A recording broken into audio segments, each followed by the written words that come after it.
Why does the wife start hating intercourse? Hello friends, we hope you are all well.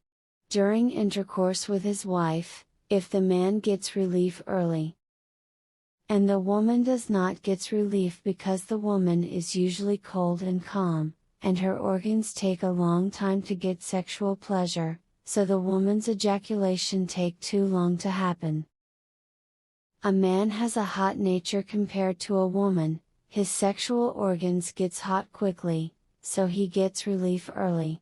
But he should keep doing his work, so that the wife is also well discharged. The important signs of leisure for both men and women are that, both of them gets peace and satisfaction mentally and physically. If the husband's time differs from his wife in the same condition, and did not give his wife time to relax.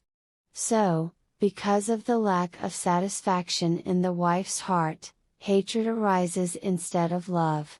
Friends?